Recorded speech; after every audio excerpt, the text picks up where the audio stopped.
the saying is you get what you vote for. Yeah. And so if you don't vote, you're stuck with what you're left with. And if you do vote, you hope your guy is going to win, right? But what you can't, but if you do nothing, you leave all those spaces to the worst people in the world. And you end up being governed by the worst people in the world.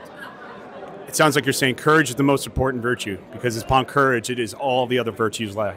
You listen to a lot of words. Hey, I said I was part of the posse, man. I'm part of the posse. Part of the posse. I am a huge fan, and I think that, I mean, what you're saying is it's just like you need to be a force multiplier. You need to be active and involved and speak out. If we don't speak out, if we don't it's another message I think I'm getting from what you're saying is that if we just bury our heads in the sand, if we just be sunshine patriots and go play golf and just want to get just don't want to deal with it. They're just going to continue having the power. That's what they want us to do. Right. They don't want us to be engaged. They don't want us to speak out, and if we're afraid of it. Absolutely. And so I know you're being great. I'm getting a phone call. Don't worry. This has just been so incredible. And so so encourage people. Have courage to speak. Don't be afraid. Be not afraid, as my friend Jack Maxey would say. Be not afraid. You have to fight. You have to have courage.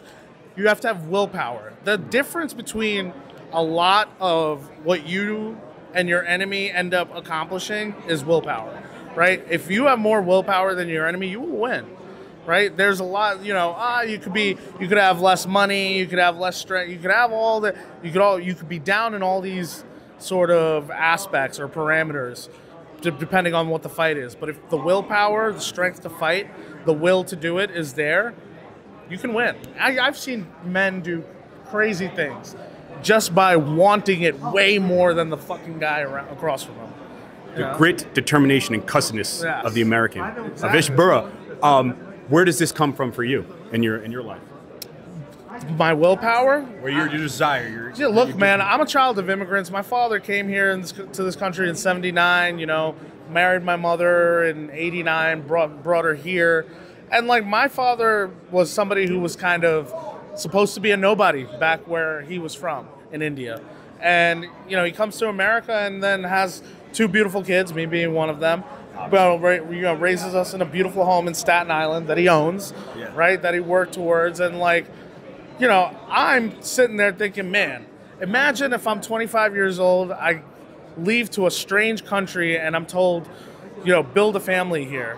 Would I be able to do it? I don't know, because I'll never have that opportunity. But I know my father did it, and he did it so well that I'm here right now.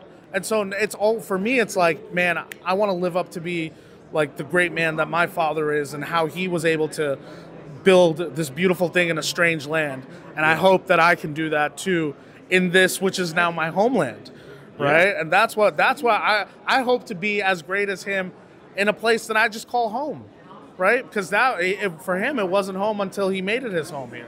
Sounds like we owe just as much to those who came before us as we do to those who come after us. Oh, yeah. Right? Absolutely. I'm not here in a vacuum. Me being here is the reason why I'm here is because of everybody who came before me and did everything that they did so that I could be here. How would I look if I forsake that or gave that up for nothing? And that would not sit well with me. I'm a representative of not just my past, but also my future. And so I have to work really, really hard to make sure that I keep everybody who came before me proud, and everyone who comes after me with that same pride.